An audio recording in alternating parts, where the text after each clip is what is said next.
TRAI का data मैं बोल रहा हूं, TRAI का डेटा बताता है कि भारत में 125 करोड़ मोबाइल फोन यूजर हैं, जिसमें से 90% प्रीपेड प्लान के यूजर हैं। सर, आज मैं प्रीपेड प्लान के जो मोबाइल यूजर्स हैं उनकी ओर से दो समस्याएं उठाना चाहता हूं। सर, पहली समस्या है कि रिचार्ज खत्म होने के बाद आउटगोइंग के साथ साथ इनकमिंग कॉल का भी बंद होना। सर, जब प्रीपेड प्लान एक्सपायर होता है या मोबाइल रिचार्ज की वैलिडिटी खत्म होती है तो आपकी आवाज बंद कर दी जाती है। फोन मेरा, सिम कार्ड मेरा, नंबर मेरा, तो सर रिचार्ज खत्म होने के बाद आउटगोइंग कॉल बंद होना समझ आता है, लेकिन इनकमिंग कॉल बंद होना सरासर मनमानी है।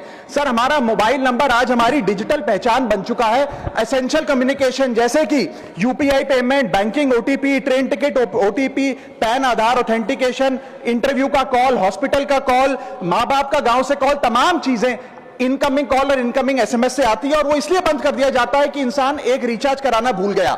सर, इनकमिंग कॉल बंद करना is not stopping of a service, ये हमारे राइट टू कम्युनिकेशन को स्टॉप करने जैसा है। सर, जैसे आपका आधार कार्ड इसलिए एक्सपायर नहीं हो जाता कि आपने डिटेल अपडेट नहीं करी, या आपका बैंक का खाता इसलिए बंद नहीं हो जाता कि आपने मंथली डिपॉजिट जमा नहीं किया, या आपका वोटर आईडी इसलिए सस्पेंड नहीं हो जाता कि आप एक चुनाव में वोट डालना भूल गए। ठीक उसी तरह आपका मोबाइल नंबर इसलिए सस्पेंड और डीएक्टिवेट नहीं होना चाहिए कि आप एक रिचार्ज भूल गए। सर, मैं सदन में फ्री आउटगोइंग की मांग नहीं कर रहा, फ्री डेटा की मांग नहीं कर रहा, लेकिन इनकमिंग कॉल फैसिलिटी की गारंटी होनी चाहिए। मेरी 3 स्पेसिफिक मांग है। पहली, प्रीपेड मोबाइल कनेक्शन में इनकमिंग कॉल और इनकमिंग एसएमएस कम से कम 1 साल तक कंटिन्यू रहे, चलता रहे from the date of the last recharge, ताकि एसेंशियल कम्युनिकेशन चलती रहे। दूसरी, deactivation of the mobile number after 3 years. ऐसा ना हो कि आपका मोबाइल नंबर किसी को आपका मोबाइल नंबर बंद करके किसी और को अलॉट कर दिया जाए। कम से कम 3 साल का ग्रेस पीरियड देना चाहिए from the date of the last recharge. And third demand, mobile operator should introduce a low cost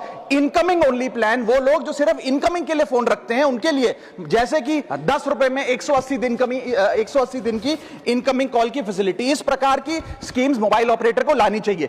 दूसरी समस्या जो प्रीपेड कस्टमर्स फेस करते हैं वो है टेलीकॉम ऑपरेटर का 28 दिन का मंथली रिचार्ज। साल में सर महीने 12 होते हैं, लेकिन 28 दिन की रिचार्ज के माध्यम से 13 टाइम्स रिचार्ज कराना पड़ता है। कैसे सर? 28 दिन into 13 times is equal to 364 days. ये एक बड़ी क्लेवर स्ट्रैटेजी है, जिसके चलते आपको फीलिंग 30 दिन की देते हैं, लेकिन आपसे डीलिंग 28 दिन की करते हैं। सर, दुनिया में हर जगह बिलिंग साइकिल कैलेंडर मंथ के हिसाब से होती है, 30 या 31 दिन।